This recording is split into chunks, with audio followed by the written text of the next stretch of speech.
जैसे ही सर्दियों का मौसम नज़दीक आता है, ठीक वैसे ही राजधानी दिल्ली में प्रदूषण को लेकर सियासी संग्राम शुरू हो जाता है। जैसे जैसे ठंड बढ़ती है, वैसे वैसे एयर पोल्यूशन का कहर भी बढ़ता जाता है। नमस्कार, मेरा नाम है रानू मिश्रा और आप देख रहे हैं पंजाब केसरी टीवी। दिल्ली में बढ़ते प्रदूषण को कंट्रोल करने के लिए केजरीवाल सरकार बड़े बड़े कदम उठा रही है। इस बीच दिल्ली सरकार ने डीपीसीसी के चेयरमैन अश्विनी कुमार पर बड़े गंभीर आरोप लगाए हैं। आरोप है कि डीपीसीसी के चेयरमैन अश्विनी कुमार ने रियल टाइम सोर्स अपॉर्चमेंट स्टडी को बंद कर दिया है, जिसकी वजह से 2 करोड़ दिल्ली वासियों की जान खतरे में पड़ गई है। दिल्ली सरकार में मंत्री अतिशी ने डीपीसीसी के चेयरमैन अश्विनी कुमार की बर्खास्तगी की मांग की है। ये रिपोर्ट देखिए। दिल्ली में प्रदूषण पर संग्राम, डीपीसीसी के चेयरमैन को बर्खास्त करने की मांग। मंत्री गोपाल राय ने सीएम केजरीवाल को लिखा पत्र।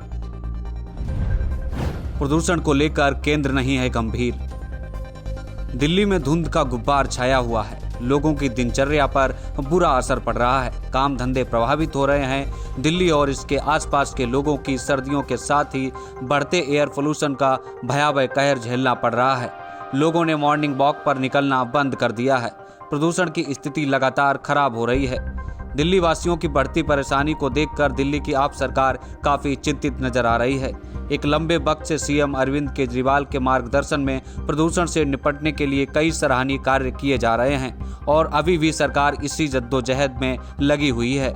पर ऐसा लग रहा है कि कुछ लोगों को स्वच्छ दिल्ली का सपना रास नहीं आ रहा है। दिल्ली पोल्यूशन कंट्रोल कमेटी के अध्यक्ष अश्विनी कुमार ने आवाम के हितों को दरकिनार करते हुए एक बेतुका निर्णय लिया है। इनके एकमात्र निर्णय से आईआईटी कानपुर की एक महत्वपूर्ण अध्ययन की योजना बंद कर दी गई। इस योजना के बंद हो जाने के खातिर रियल टाइम इन्फोर्समेंट स्टडी का डाटा उपलब्ध नहीं हो पा रहा है।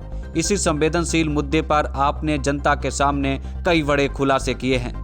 इस दौरान दिल्ली के पर्यावरण मंत्री गोपाल राय ने डीपीसीसी के चेयरमैन अश्विनी कुमार पर कई बड़े गंभीर आरोप लगाए हैं। से मीडिया में एक खबरें चल रही हैं कि रियल टाइम एनफोर्समेंट स्टडी का डाटा नहीं मिल रहा है, स्टडी बंद है।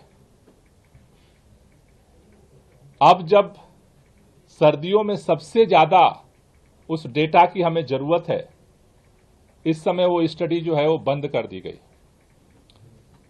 कैबिनेट ने निर्णय लिया स्टडी कराने का, लेकिन डीपीसीसी के चेयरमैन अश्विनी कुमार जी ने स्वयंभू निर्णय लेते हुए स्टडी को बंद करवा दिया।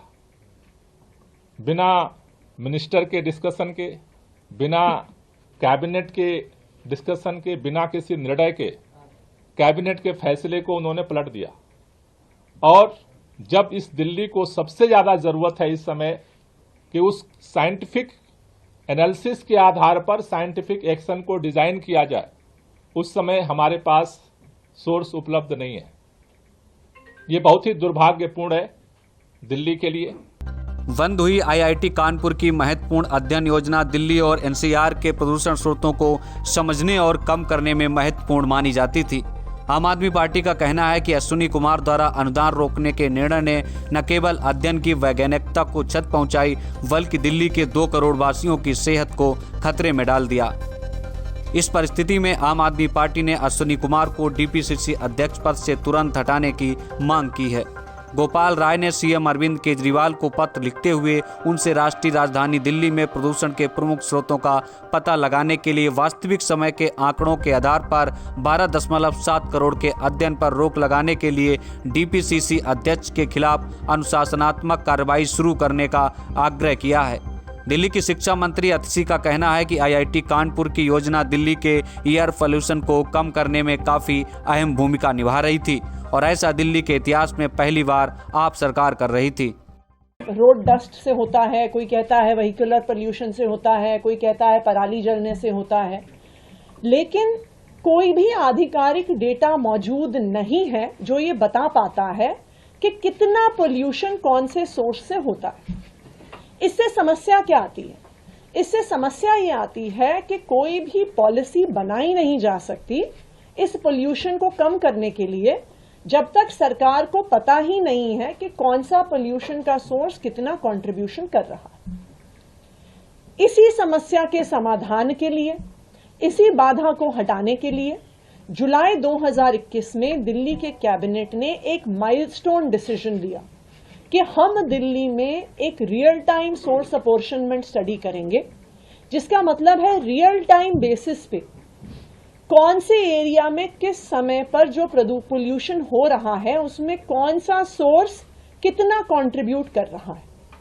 ऐसी कोई भी स्टडी आज तक भारत में नहीं हुई है।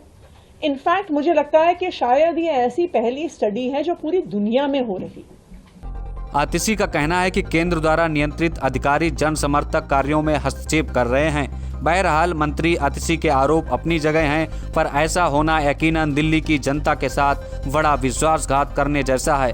कोई भी योजना जो जनता के हित में खरी उतर रही हो, उसमें केंद्र सरकार से लगातार अधिकारियों तक को भी ये चाहिए कि वे इस योजना में निरंतरता बनाए रखें।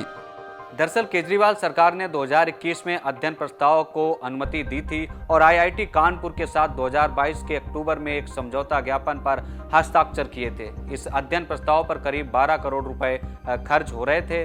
जरूरी उपकरणों की खरीद के लिए सरकार ने आईआईटी कानपुर को 10 लाख रुपए भी दिए थे।